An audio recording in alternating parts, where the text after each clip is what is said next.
Bagian ini membahas anak pemberontak, diawali dengan wanita tawanan cantik dan diakhiri hukuman mati untuk si pemberontak dan para pendosa.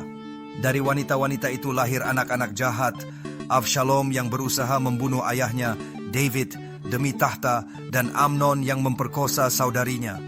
Peristiwa-peristiwa tragis ini mengguncang kerajaan. David Hamelek, sang raja yang bijaksana, pun akhirnya menangis kepada Hakadosh memohon bimbingan dan pengampunan. Hashem, apa yang telah saya lakukan sehingga saya mendapatkan anak-anak ini? Tetapi Ramban melangkah lebih jauh dan dia berkata, dan sekarang saya datang untuk membangunkan Anda pada sebuah prinsip penting. Artinya ini adalah prinsip nomor 2. Bom atom nomor 2. Harga yang sama namun dampaknya luar biasa. Tidak. Ini bukan sesuatu yang bisa diabaikan begitu saja. Ben Sorer Umore membahas cara dan alasan pembunuhan seseorang yang tampak di bawah umur. Tindakannya adalah kerakusan berlebihan terhadap anggur dan daging, perilaku yang sangat tidak terkendali. Perilaku menyimpang ini menjadi alasan hukuman beratnya. Meski masih muda, tindakannya dianggap sangat berbahaya dan meresahkan, sehingga hukuman ekstrim dipandang perlu untuk mencegah dampak buruk yang lebih luas pada masyarakat dan generasi mendatang. Disebutkan memiliki seluruh bagian tentang ini. Bagaimana mereka membunuhnya? Mengapa mereka membunuhnya? Tampaknya dia masih di bawah umur. Berapa sebenarnya usianya? Apa yang dia lakukan? Singkatnya, dia rakus terhadap anggur dan daging. Mereka membunuhnya yang akan dijelaskan nanti karena banyak orang rakus akan daging dan anggur.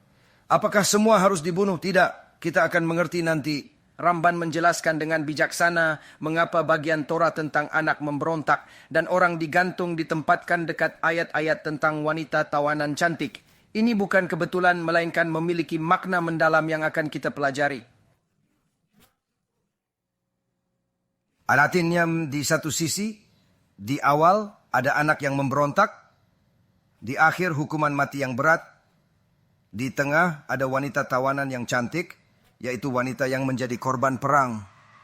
Jika terjadi perang antara orang Yahudi dan orang asing, setelah orang Yahudi memenangkan pertempuran, mereka mengalahkan semua pria dewasa.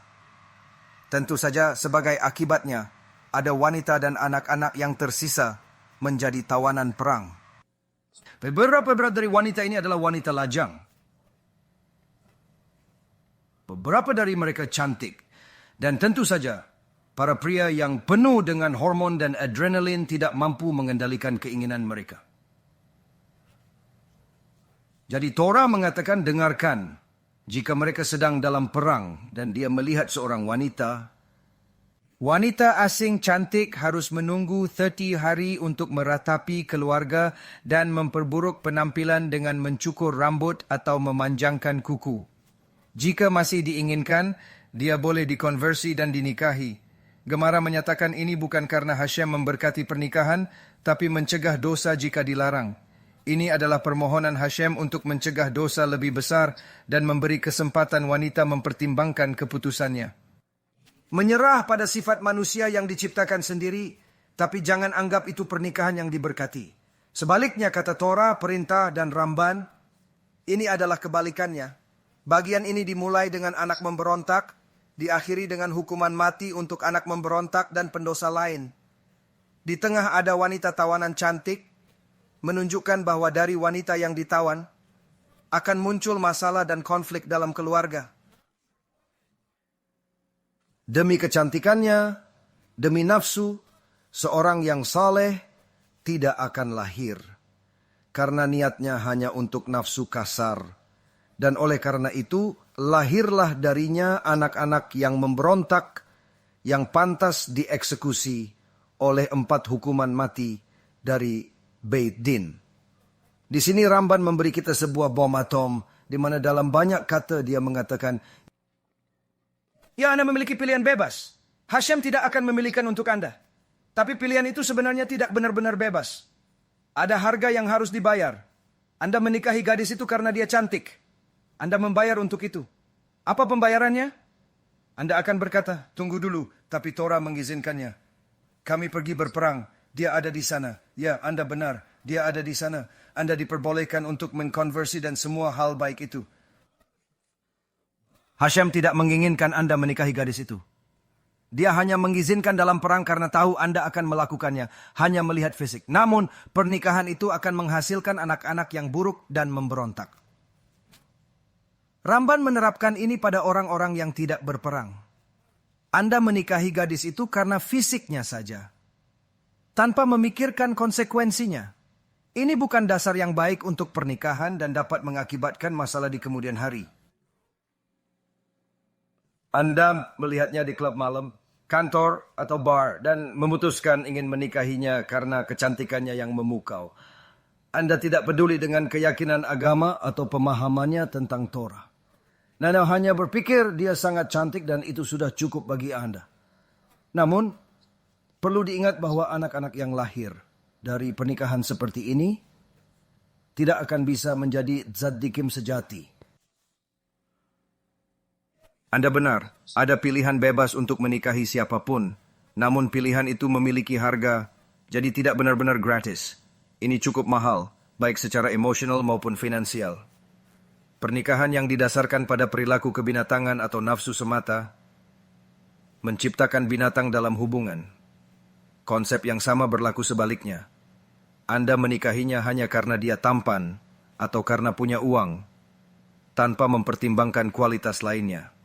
Bahwa pernikahan tidak dapat menghasilkan anak-anak yang saleh. Mengapa? Karena Anda menikah dengan sifat hewani. Sifat hewani menghasilkan binatang. Itulah yang dikatakan oleh Ramban di sini. Karena niatnya hanya untuk nafsu kasar, maka Putra-putra pemberontak muncul, layak dieksekusi oleh Beit Din. Ini bukan berarti mereka akan bodoh atau tidak mampu. Justru mereka bisa menjadi astronot, ahli matematika, dan melakukan banyak hal dengan sempurna.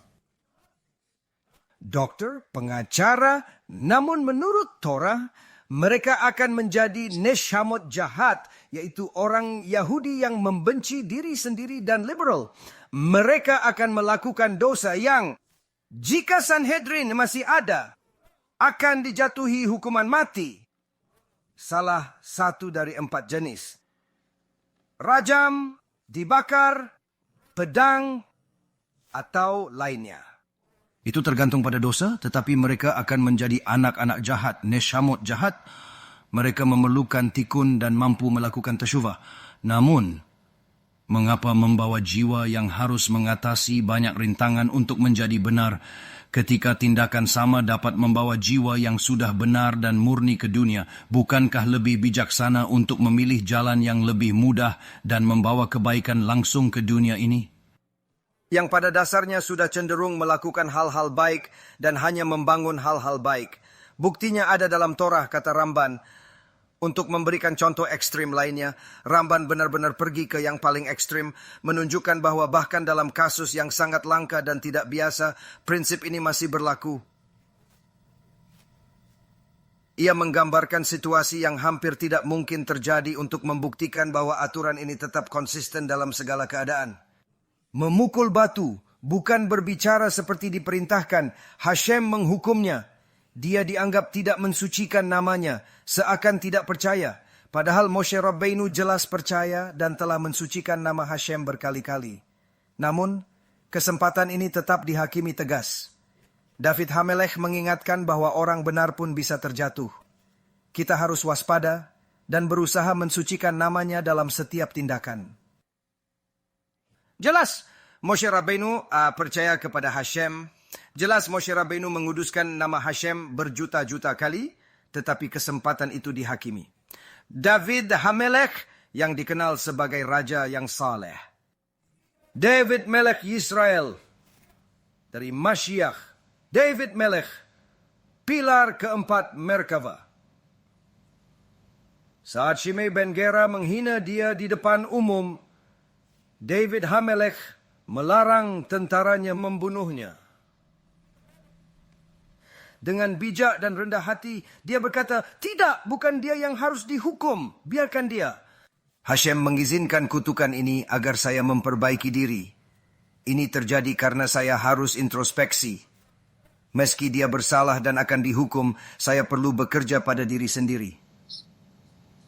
Jika saya melakukan kehendak Hashem, dia tidak akan mengizinkan seseorang mengutuk saya, terutama orang penting seperti Shimei ben Gera, kepala Sanhedrin.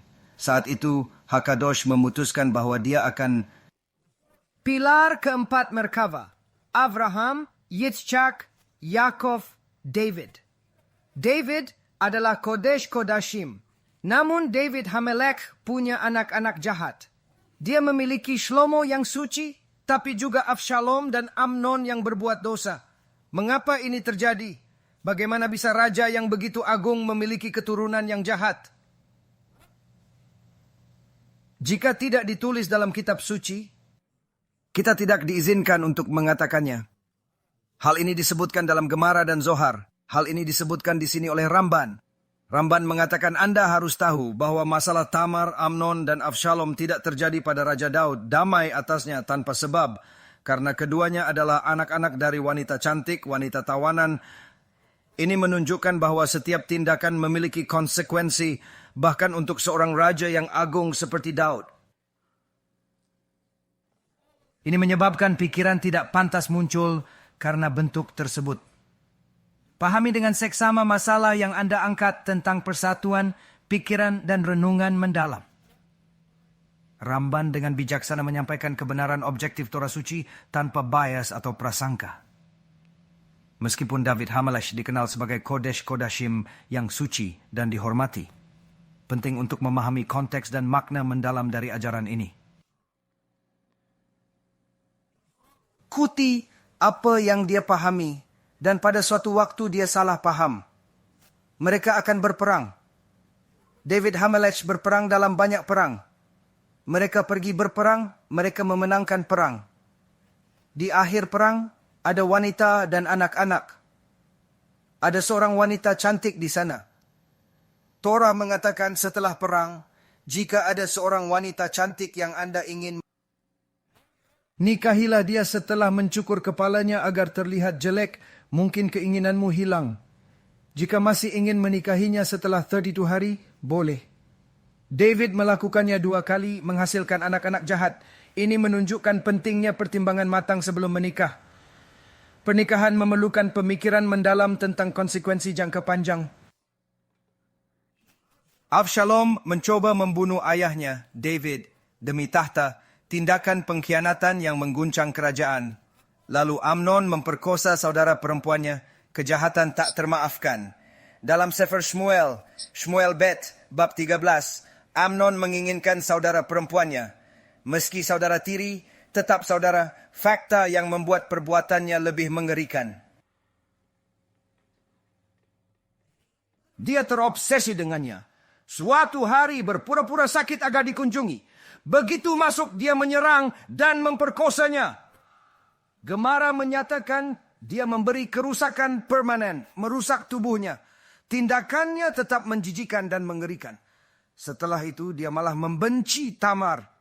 Memenuhi keinginan binatangnya yang menjijikan tidak membuatnya mencintai Tamar. Dia tidak pernah bisa melakukannya lagi atau melakukan apapun karena dia dengan begitu banyak kata mematahkan anggotanya. Tapi itu masih tidak mengubah fakta bahwa dia melakukan sesuatu yang menjijikan dan mengerikan. Dan setelah dia melakukan ini, dia membencinya. Dia membenci Tamar, artinya setelah dia memenuhi keinginan hewaninya yang menjijikan, itu tidak membuatnya mencintainya. David menangis pada Hakadosh. Hashem, apa salahku hingga mendapat anak-anak ini? Aku hanya mengikuti Torah dengan setia. Saat perang ada wanita cantik, aku melakukan yang diizinkan oleh hukummu. Mengapa harus menghadapi konsekuensi seberat ini? Apakah ini ujian berat darimu atau hukuman atas kesalahan yang tidak kusadari? Dapat menikahinya setelah kita melakukan proses?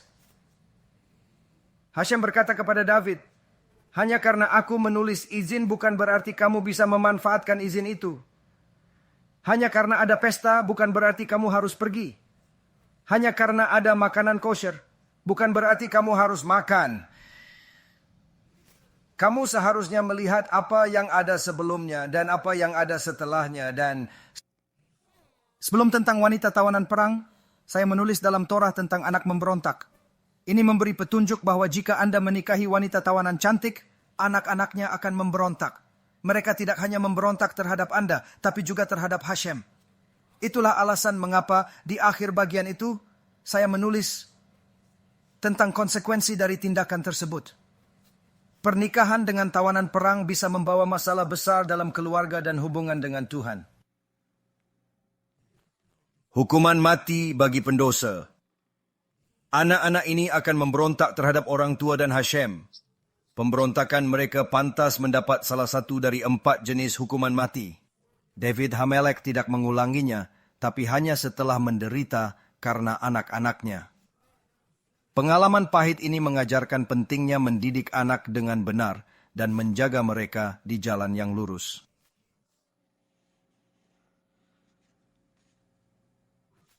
Seli wanita paling suci. Jika menikah karena uang atau nafsu, hasilnya tidak akan baik.